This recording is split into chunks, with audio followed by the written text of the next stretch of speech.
Bonjour et bienvenue sur cette capsule sur le microbiote humain et la santé. Nous en sommes au rôle du microbiote dans la digestion de l'immunité. Nous avons vu que notre microbiote, notamment intestinal, variait en fonction de plusieurs paramètres. Notre alimentation bien évidemment, depuis notre naissance, notre environnement, les médicaments que nous allons utiliser, notamment les antibiotiques qui vont avoir des effets directs sur les bactéries, notre âge, mais aussi notre qualité de vie. C'est donc un facteur important que ce microbiote. Nous allons voir que ce microbiote est évidemment différent en fonction de notre alimentation. Je vous renvoie vers une étude où on a comparé l'alimentation de familles du monde entier, notamment 21 familles sur 21 pays, qui ont posé devant une semaine de nourriture. On va voir que c'est très différent en fonction des familles qui ont été étudiées. J'ai particulièrement comparé l'alimentation d'un enfant africain d'un village reculé ici et un enfant italien de ville. Les recherches associées les voici. Des chercheurs italiens ont comparé les bactéries qui étaient présentes dans les selles d'enfants âgés de 1 à 6 ans et qui ont été analysées par séquençage. Ces bactéries vont être identifiées grâce à de l'ARN, qui est une caractéristique de chaque espèce. Ces résultats ont été publiés dans un journal qui s'appelle PNAS. Ce qui est important à comprendre, c'est qu'à gauche, vous avez le graphique montrant les bactéries du microbiote trouvées chez un enfant d'un village d'Afrique. Ici, c'est au Burkina Faso que l'on peut comparer ici à un enfant des villes en Italie. Si on regarde les grands ensembles de bactéries, notamment ces bactéries en vert ici, qui correspondent aux 3/4 des bactéries que l'on trouve dans le microbiote de l'enfant du Burkina Faso, ce sont des bactéroïdètes. Ici, elles ne vont faire qu'un seul quart chez l'enfant italien.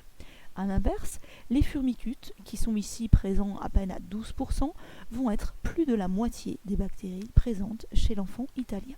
On a donc bien un lien direct qui a été vérifié après d'autres études évidemment, entre notre alimentation et notre microbiote. Notre microbiote va être aussi en lien direct avec la digestion. Pour rappel, c'est la transformation d'aliments, qu'on peut appeler aussi des macromolécules, comme les protéines, les lipides ou les glucides présents à l'intérieur de l'intestin. Ce sont les aliments que nous mangeons directement, qui doivent être transformés en nutriments. Ces nutriments sont des petites molécules qui vont être assimilables, c'est-à-dire qu'elles vont pouvoir passer, traverser la paroi des vaisseaux sanguins, arriver dans le sang et pouvoir être donc transportées et amenées à tout l'organisme. Cela se fait par l'intermédiaire de nos enzymes digestives. On peut voir sur cette nouvelle diapo que le microbiote a un rôle important dans la digestion et notamment l'assimilation des nutriments.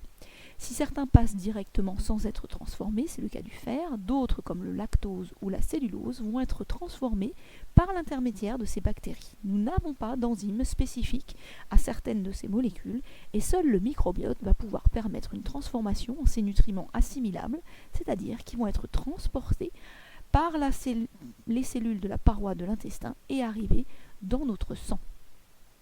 Le microbiote permet donc une meilleure assimilation de ces aliments, notamment les sucres. Si on regarde cette expérience, une souris à qui on a enlevé le microbiote ou qui n'en possède pas du tout, c'est-à-dire par exemple que l'on aurait élevé en conditions complètement stériles, va évacuer directement certains des sucres complexes. C'est-à-dire qu'elle ne va pas les assimiler, ils ne vont pas lui servir.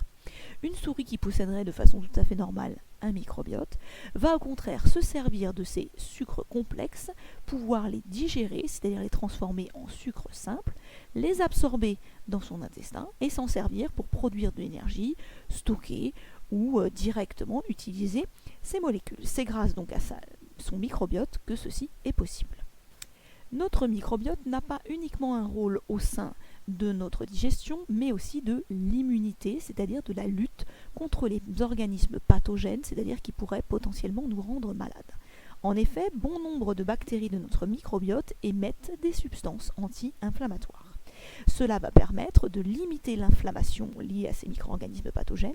De plus, elles vont occuper une place importante, laissant peu de place à ces micro-organismes pathogènes. Si pour une raison quelconque notre microbiote est en déficit, c'est-à-dire pas trop présent, eh bien la place présente pour les micro-organismes pathogènes va être plus importante. Ils vont donc pouvoir être présents à l'intérieur de l'intestin mais aussi à l'extérieur et donc nos cellules immunitaires vont devoir les gérer. On estime que notre microbiote a donc un rôle important dans notre immunité, permettant de réduire la charge de micro-organismes pathogènes qui seraient présents dans notre corps. L'ensemble de ce que nous venons de voir est résumé ainsi. Le microbiote intestinal a un rôle indispensable à la digestion en favorisant la transformation de macromolécules en molécules assimilables, ce sont les nutriments. De plus, le microbiote intestinal a aussi un effet positif sur l'immunité en maintenant la charge bactérienne pathogène faible, car certaines bactéries ont des propriétés anti-inflammatoires.